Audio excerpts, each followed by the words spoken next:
So chapter 11 that is regarding risk and return, और इसके अंदर हम पोर्टफोलियो के पॉइंट ऑफ व्यू से भी हम इसे देखेंगे कि रिस्क एंड रिटर्न जो है उसको कॉर्पोरेशन जो है उनको कैसे देखना होगा। ठीक है। सो फर्स्ट ऑफ ऑल हम इंडिविजुअल सिक्योरिटीज़ जो हैं, इंडिविजुअल सिक्योरिटीज से शुरू करते हैं। इंडिविजुअल सिक्योरिटीज़ जो हैं उसमें आप सिंगल सिक्योरिटी के अंदर जब इन्वेस्टमेंट करते हैं तो उसका रिटर्न, रिस्क और रिटर्न का कुछ सिनेरियो है, उसको हमें फॉलो करना होता है। ठीक है। एंड सिंपल प्रिंसिपल जिसको हमें फॉलो करना होता है सिंगल सिक्योरिटी की इन्वेस्टमेंट के अंदर and even in portfolio investment, उसके अंदर हमें जो सिंगल प्रिंसिपल जिसे फॉलो करना होता है that is more risk more return, less risk less return. अगर दो इन्वेस्टमेंट्स हैं, लेट्स से आपके पास दो ऑप्शंस हैं, option A and option B, तो हमें बहरहाल इस बेसिस पे दोनों इन्वेस्टमेंट्स में से कौन सी अच्छी इन्वेस्टमेंट है फैसला करना है। इस बेसिस पे फैसला करना है कि अगर दोनों का रिस्क सेम है, लेट्स से ए और बी दोनों सिक्योरिटीज जो ऑप्शन हमारे पास इन्वेस्टमेंट के अवेलेबल थे, अगर दोनों का रिस्क सेम है तो कौन सी सिक्योरिटी बेहतर है जिसका रिटर्न ज़्यादा है। और अगर दोनों का रिटर्न सेम है, दोनों सिक्योरिटीज का अगर रिटर्न सेम है लेट्स से, तो कौन सी सिक्योरिटी बेहतर है जिसका रिस्क कम है। ठीक है। तो हमें रिस्क एडजस्टेड रिटर्न के बेसिस के ऊपर डिसीजन मेकिंग करनी है, और इस डिसीजन मेकिंग के अंदर जो है जो ऑप्शन हम सिलेक्ट करेंगे वो ऑप्शन बहरहाल अच्छा होगा, क्योंकि दोनों चीज़ों को कैटर करना ज़रूरी है, रिस्क और रिटर्न दोनों को कंसिडर करना ज़रूरी है।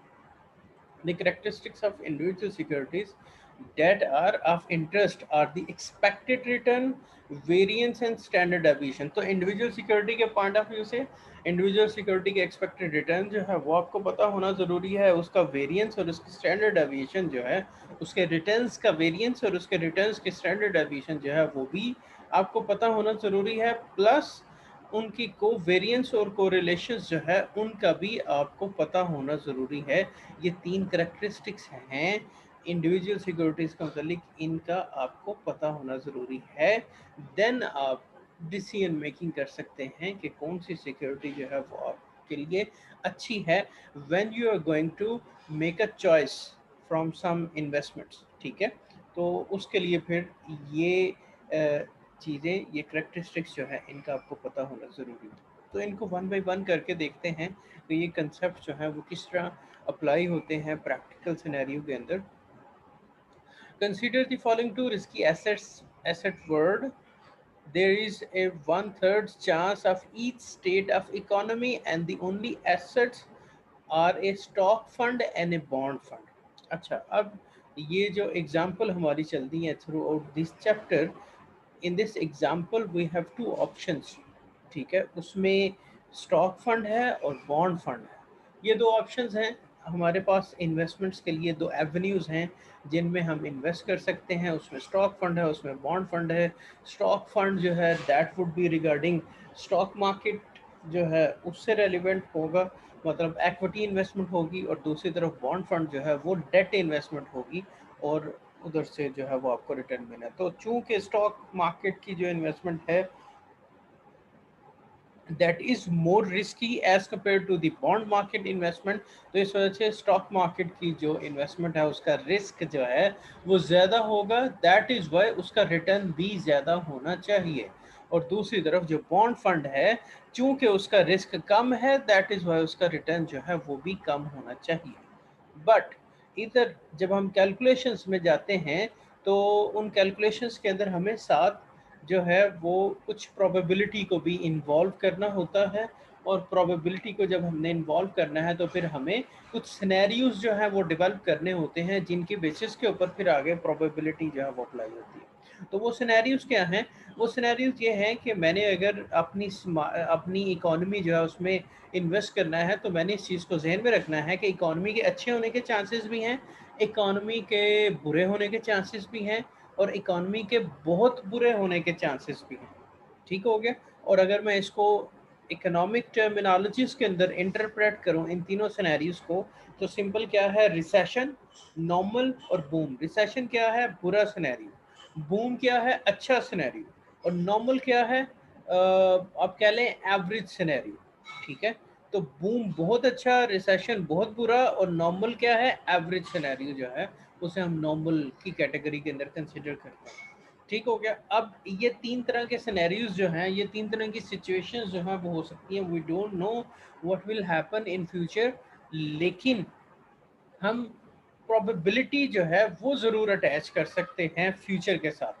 अब अगला साल जो है, next year for Pakistani economy जो है, हम इसके लिए कुछ एक्सपेक्टेशंस जो हैं वो कर सकते हैं on the basis of recent economic data. So recent economic data जो है वो डाटा जो है वो हमें ये सिंपल थोड़ी सी जो है वो अच्छी ब्राइट फ्यूचर जो है अगले साल का जो है इकोनॉमिक ग्रोथ जो है वो अच्छी उसको प्रिडिक्ट कर रहा है। जो अभी का करंट डाटा हमारे पास आया है, बिकॉज कोविड के बाद जो इकॉनमी है वो 4% पे ग्रो कर रही है। अगर हमारी इकॉनमी -1 से पहले साल के अंदर ही 4% पे चली गई है, तो देन इट मीन्स कि इट विल फर्दर ग्रो। तो ये 5%, 4.5-5% पे इकॉनमी जो है वो ग्रो कर सकती है अगले साल। तो वो अबव एवरेज सिनेरियो हो सकता है पाकिस्तान के केस में, क्योंकि हमारे पिछले 20 साल का जो एवरेज इकोनॉमिक ग्रोथ है that would be around 3.5% to 4%। ठीक हो गया। तो अगर 4% से अबव हमारा जीडीपी एक्सपेक्टेड है अगले साल, जीडीपी ग्रोथ रेट एक्सपेक्टेड है, तो then it would be boom. ठीक है। और रिसेशन का सिनेरियो क्या होता है कि आपका 2% से नीचे अगर इकोनॉमिक ग्रोथ रेट जो है वो आ जाता है क्वार्टरली बेसिस के ऊपर, अगर 3 कंसिस्टेंट क्वार्टर के अंदर ये बिलो 2% रहता है, तो देन ये रिसेशन का सिनेरियो जो है वो हो जाता है। और नॉर्मल सिनेरियो क्या है, 3% के करीब, 3.5% के करीब अगर हमारा जीडीपी ग्रोथ रेट आता है। अब बात यह है कि हमें इन सब को कंसीडर करना होता है अपनी कैलकुलेशंस के अंदर। ठीक है।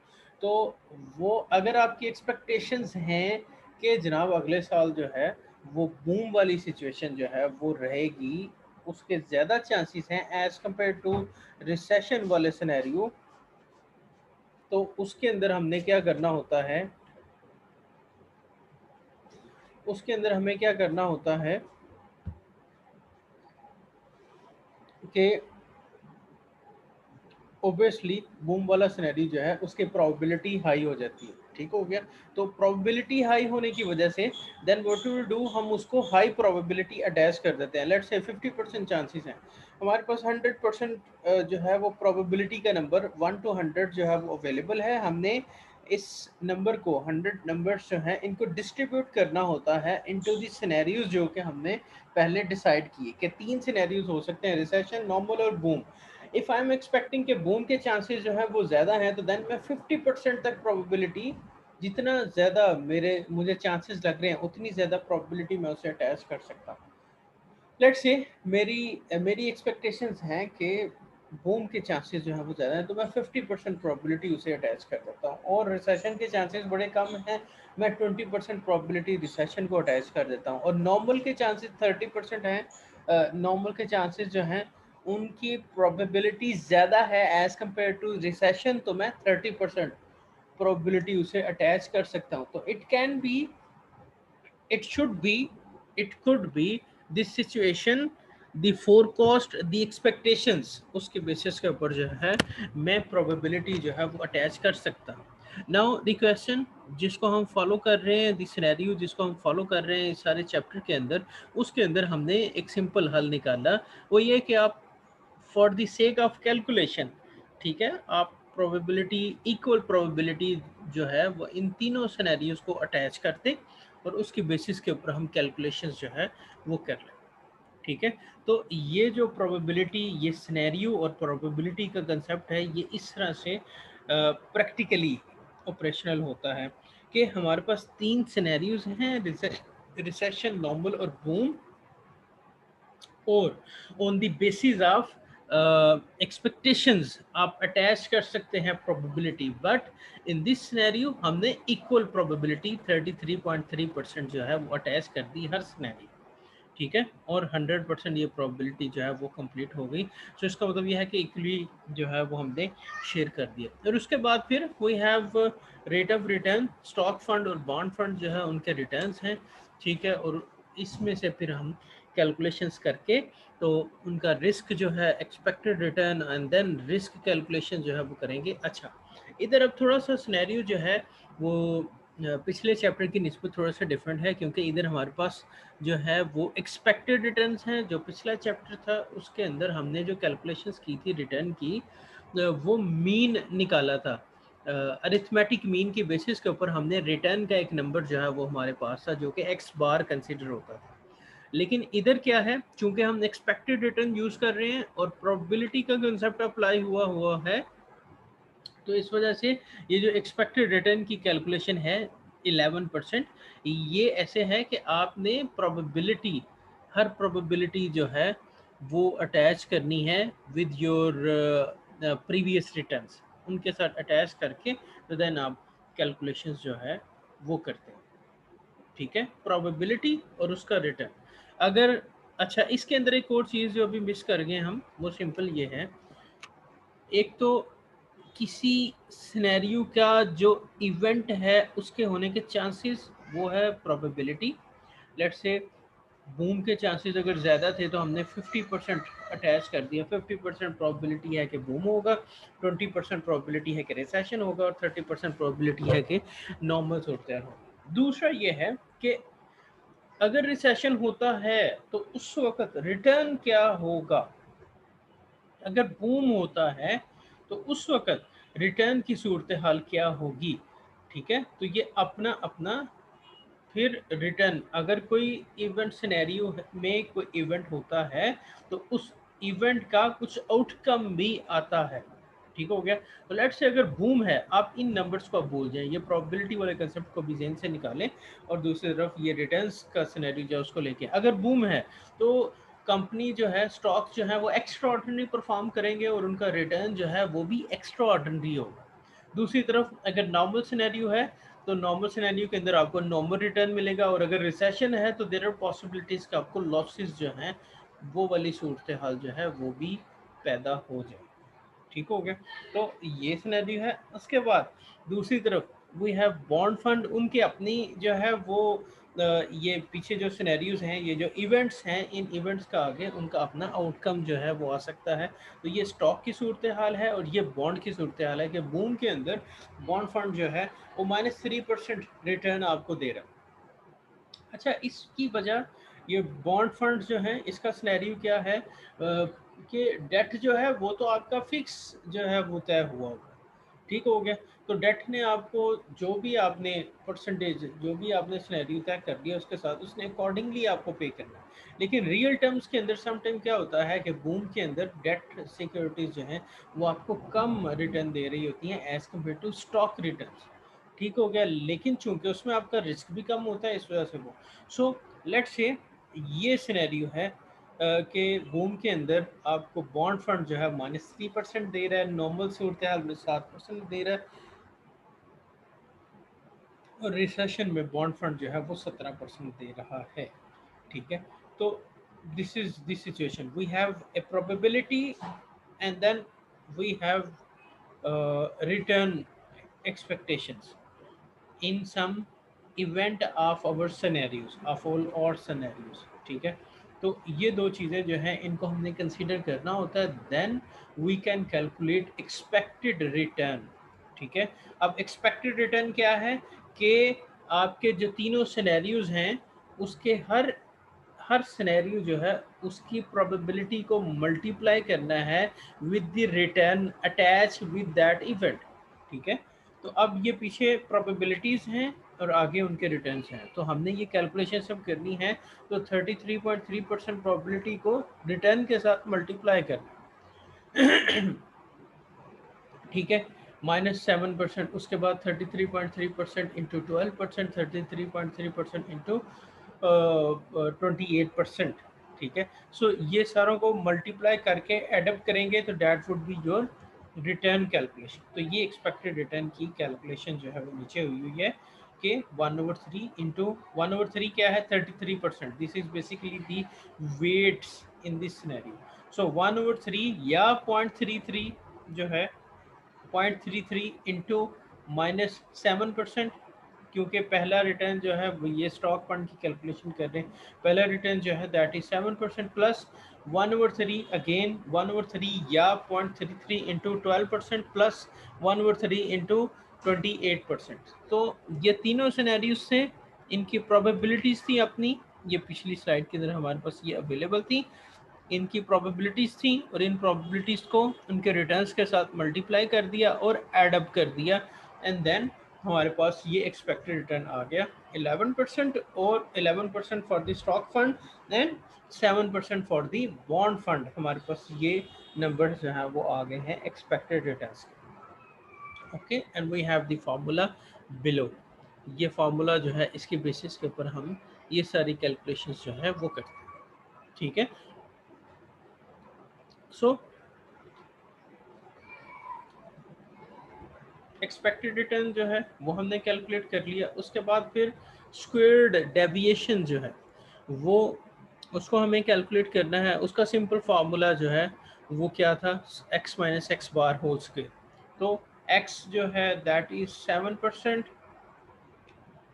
और x बार है 0.0324, सॉरी x बार है 11%। So -7 -11 that would be around 18%, 0.18 उसका स्क्वायर लेंगे, -18 का स्क्वायर लेंगे, that would be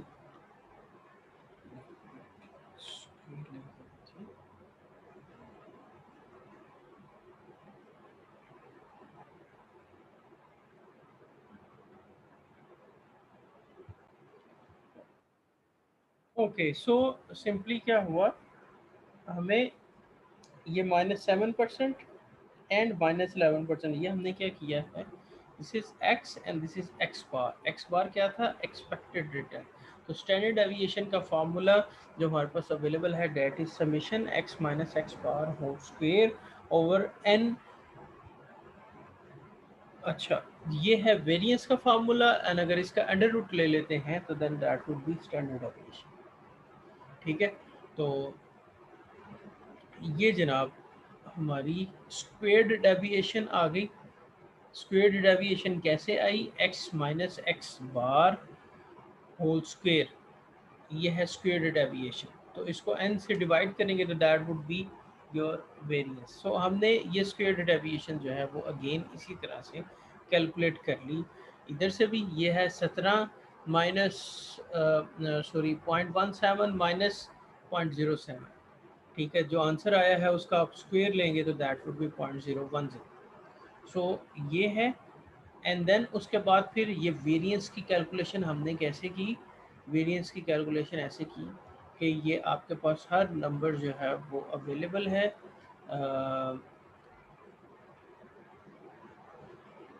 squared deviation का। ठीक है, सारे नंबर्स स्क्वेयर्ड डेविएशन के जो हैं उनको आपने 33 के साथ 0.3 के साथ मल्टीप्लाई कर दिया। या इसका एक तरीका ये भी है कि every squared deviation is multiplied by the probability of that situation। ठीक है, तो आप ये 0.0324 into 0.33 plus 0.0001 into 0.33 plus 0.0289 into 0.33 से मल्टीप्लाई कर देंगे तो you will get your answer that will be 0.0205।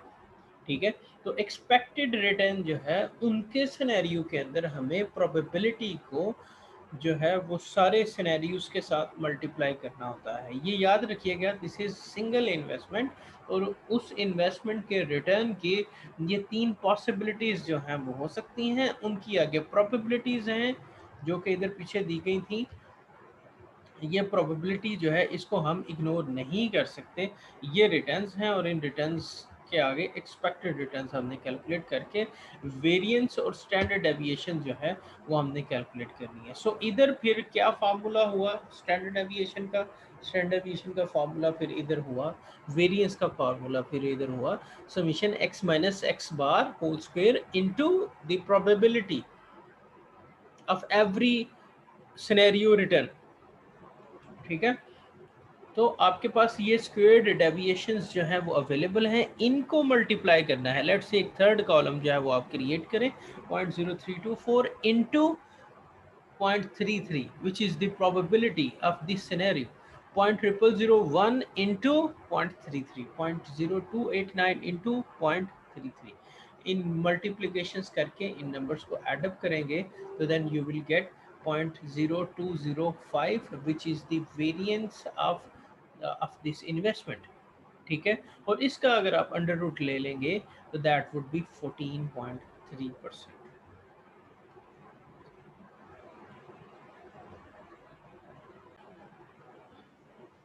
So same scenario हमने बॉन्ड्स के साथ किया है कि उनकी स्क्वेयर्ड डेविएशंस हैं, हर डेविएशन को प्रोबेबिलिटी से, उसकी प्रोबेबिलिटी से मल्टीप्लाई किया, हर सिनेरियो की डेविएशन को, रिटर्न की डेविएशन को उसकी प्रोबेबिलिटी से मल्टीप्लाई किया एंड देन एड अप किया and then you will get a number जो कि ये वाला नंबर जो है वो आया है। अब इधर सूरत हाल ये है कि इधर चूंकि प्रोबेबिलिटी 33% सारों में इक्वली डिस्ट्रीब्यूटेड है, मतलब सबको इक्वल उसने प्रोबेबिलिटी असाइन की है 33.3%, दैट इज़ वाई ये कॉमन निकाल लिया गया है और इसको कॉमनैलिटी के साथ मल्टीप्लाई कर दिया इन सारी डेविएशंस को, स्क्वेयर्ड डेविएशंस को। But when you have different probabilities, let's say जैसे हमने सिनेरियो के अंदर बताया 50%, 20% and 30%, 50% for the boom, 20% for the recession and 30% for the normal situation. तो इस सिनेरियो, इन सिनेरियोज के अंदर जो है वो हमारे पास डिफरेंट प्रोबेबिलिटीज हैं, तो हम फिर हर स्क्वेयर्ड डेविएशन जो है उसको उसकी प्रोबेबिलिटी से मल्टीप्लाई करेंगे एंड देन एड अप करेंगे। ठीक हो गया? तो ये मल्टीप्लाई बाय प्रोबेबिलिटीज और उसको एड अप किया तो you will get the number which would be called variance. तो ये वेरिएंस जो है ये भी ऐसे ही कैलकुलेट हुई है कि 0.0100 multiply 0.33 plus 0.00 multiply 0.33 plus 0.010 multiply 0.33। So you will get the number of variance which is 0.0067। इसका आप अंडर रूट ले लेंगे तो 0.082 आएगा, 100 से मल्टीप्लाई करेंगे तो that would be your standard deviation. So हम ऐसे वेरिएंसेस और स्टैंडर्ड डेविएशंस जो है वो कैलकुलेट करते हैं। एक्सपेक्टेड रिटर्न्स हमारे पास ऑलरेडी अवेलेबल हैं जो हमने कैलकुलेट कर लिए, और हमारे पास जो है वो स्टैंडर्ड डेविएशंस जो है वो भी अवेलेबल हो गई। सो इसका मतलब ये है कि हमारे पास सिक्योरिटीज़ जो हैं उनके एक्सपेक्टेड रिटर्न्स और एक्सपेक्टेड स्टैंडर्ड डेविएशंस जो हैं वो अवेलेबल हैं। Expected risk and expected return जो है वो हमारे पास दोनों अवेलेबल हो गए for stock fund and for bond funds.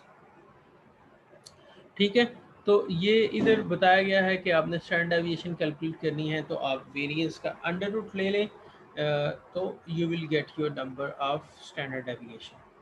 इसी तरह से हम बॉन्ड्स की कैलकुलेशन जो है वो भी कर लेते हैं।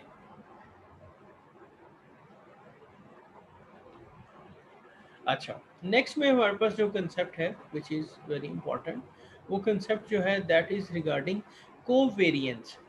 अच्छा, अब कोवेरिएंस जो है ये कोवेरिएंस होता है दो सिक्योरिटीज, दो इन्वेस्टमेंट्स, दो कैटेगरीज के दरमियान, दो वेरिएबल्स के दरमियान जो रिलेशनशिप है उसको हम कोवेरिएंस कहते हैं।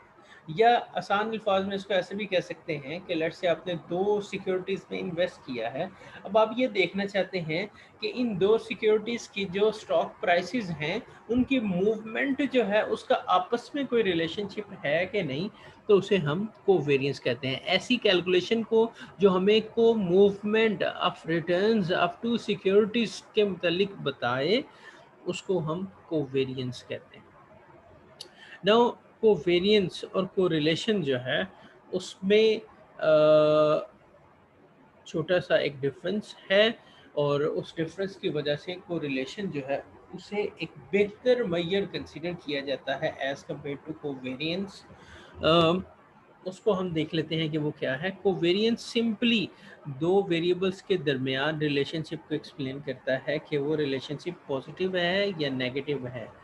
ठीक है, सिर्फ हमें कोवेरिएंस ये इंफॉर्मेशन प्रोवाइड करता है, वो कितना पॉजिटिव है कि कितना नेगेटिव है, या उनका आपस में जो रिलेशनशिप है उसकी स्ट्रेंथ क्या है, इसका हमें कोवेरिएंस नहीं बताता, इसका हमें कोरिलेशन बताता।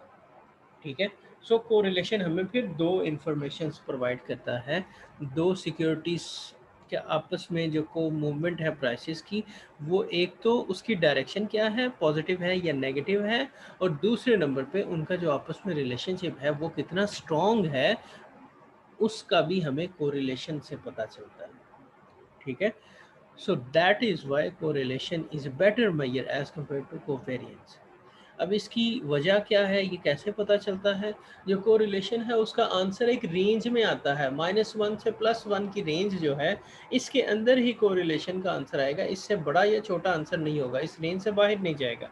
जबकि कोवेरियंस का आंसर जो है वो कुछ भी पॉजिटिव इन्फिनिटी से नेगेटिव इन्फिनिटी तक हो सकता है। ठीक है। सो वी कैनॉट से कि जनाब ये जो रिलेशनशिप है ये on the basis of covariance number कितना स्ट्रॉन्ग है या कितना वीक है, क्योंकि वो कुछ भी हो सकता है, पॉजिटिव टू नेगेटिव इन्फिनिटी। लेकिन चूंकि कोरिलेशन का आंसर -1 से +1 के दरमियान है, तो वो एक रेंज है, और उस रेंज के अंदर अगर आपका आंसर 0 के करीब है तो देन रिलेशनशिप वीक है, और अगर आपका आंसर जो है वो -1 या +1 के करीब है तो your relationship is very strong. ठीक है। तो ये इस तरह से हमें रिलेशनशिप की स्ट्रेंथ का आइडिया हो जाता है इन इन कोरिलेशंस। ठीक है। तो अब इन दोनों चीज़ों को कैलकुलेट करना ज़रूरी है, बिकॉज ये दोनों अल्टरनेटिवली जो है वो डिफरेंट फार्मूलाज जो हैं उसके अंदर यूज़ होते हैं। सो हम इसको देखते हैं। फर्स्ट ऑफ ऑल तो हम कोवेरियंस को देखते हैं कि कोवेरियंस जो है वो कैसे कैलकुलेट होता है। So let's say we have this stock deviation and bond deviation.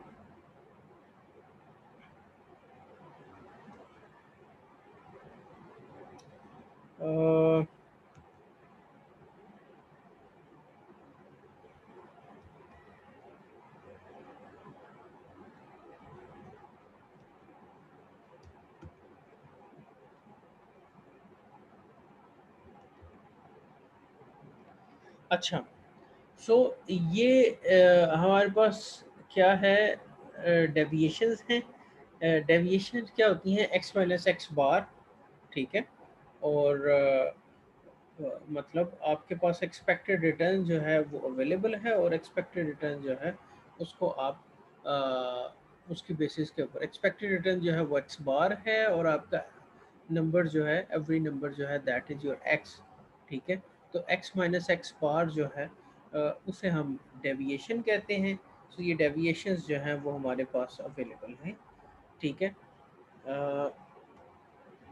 जैसे मैं इधर आपको जो है वो इसको थोड़ा गाइड कर देता हूँ। सो नाउ ये x और ये x बार, सो -7%, -11%, x माइनस एक्स बार की कैलकुलेशन में हमारे पास आंसर आता है -18%। ठीक हो गया। सो ये आगे इसकी तो स्क्वेयर्ड डेविएशन है ना, -18 का स्क्वेयर ले लिया इधर, लेकिन इधर जो है वो डेविएशन को ऐसे ही रखा गया। तो ये बेसिकली फार्मूला जो फॉलो किया जा रहा है कोवेरियंस का, that is summation x minus x bar. ठीक है। तो उस फार्मूला को हम इधर अप्लाई कर रहे हैं, x minus x bar into Y minus Y बार। ठीक है। तो x जो है वो स्टॉक हो गया और y जो है वो बॉन्ड हो गया, तो उसकी ये सारी सिचुएशन है। सो हमने क्या किया जी, डेविएशंस कैलकुलेट कर ली x माइनस एक्स बार। ठीक है। तो ये हमारे पास पीछे रिटर्न्स अवेलेबल हैं, दिस इज x और दिस इज x बार। तो -7%, -11%, दैट वुड बी -18%, वो इधर हमारे पास अवेलेबल है। उसके बाद 12% माइनस एक्स बार है 11%, तो दैट वुड बी 1% प्लस में, जो इधर हमारे पास इधर अवेलेबल है। और उसके बाद 28% -11%, तो आंसर वुड बी 17%, वो इधर हमारे पास अवेलेबल है। इसी तरह से हमने बॉन्ड की डेविएशन कैलकुलेट कर ली। तो लेट से हम स्टॉक को कहते हैं x और बॉन्ड को कहते हैं y। तो ये सिंपली क्या है, x माइनस एक्स बार, ये सारे नंबर्स हैं, और ये y माइनस वाई बार, ये सारे नंबर्स हैं। इनको आपस में मल्टीप्लाई करेंगे, you will get your product -0.0180, -18 को 10% से मल्टीप्लाई किया तो -0.18 को मल्टीप्लाई किया 0.10 के साथ तो आंसर वुड बी -0.0180। ठीक हो गया। तो ये हमने इनको मल्टीप्लाई कर लिया आपस में। मल्टीप्लाई करने के बाद हमने उनके वेट्स के साथ इनको मल्टीप्लाई कर दिया। सो वेट क्या है? वेट जनाब 0.33, जो पीछे हमने इक्वली प्रोबेबिलिटी जो है वो असाइन की है। तो